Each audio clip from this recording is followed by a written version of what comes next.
दिपा हजुर कर्किनी भाउजू लौ चिनी लेख अनि यो गौडेलले माइजू होइन नमस्ते ह्याप्पी तीज दिदी ल नमस्ते सबैजनालाई म चाहिँ कर्किन दिदी म चाहिँ गौडेलनी बहिनी नमस्कार न ठिक्क नमस्कार ए दिदी मेरो फोन आयो एकैछिन है मेरो फोन होइन यहाँ कार्यक्रम छ हजुर हेलो ए यो बुढालाई फेरि यही बेलामा मुई चाहिँ हेलो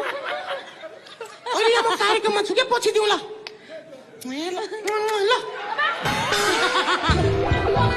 यहाँ कार्यक्रम सुरु भइसकेको छ ए बहिनी हजुर तिम्रो कार्यक्रम त प्रत्यक्ष प्रसारण भयो त कसलाई हो यस्तो मोइदिएको आफ्नै बुढालाई हो तिमीहरूको घरमा त दुनु केही छैन भने होइन नजाने जनाको जस्तो गर्छ नि यो दिदी त आफूले बिहानै दिएर आइयो नि तिमीहरूको जस्तो उमेर छ मेरो अहिले म मोही खाँदै हिँड्ने चाहिने कुरा गर्नुपर्छ नि नरिसाउँ न दिदी ए दिदी आज व्रत बस्नु भएन बसिन किन हो आफू निर्जला व्रत बसो बुढो चाहिँ निर्जला लिएर कहाँ पसो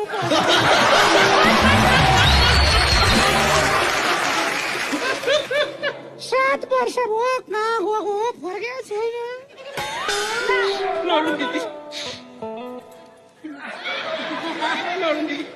अनि कसको खुट्टाको जल खानु भएको छ त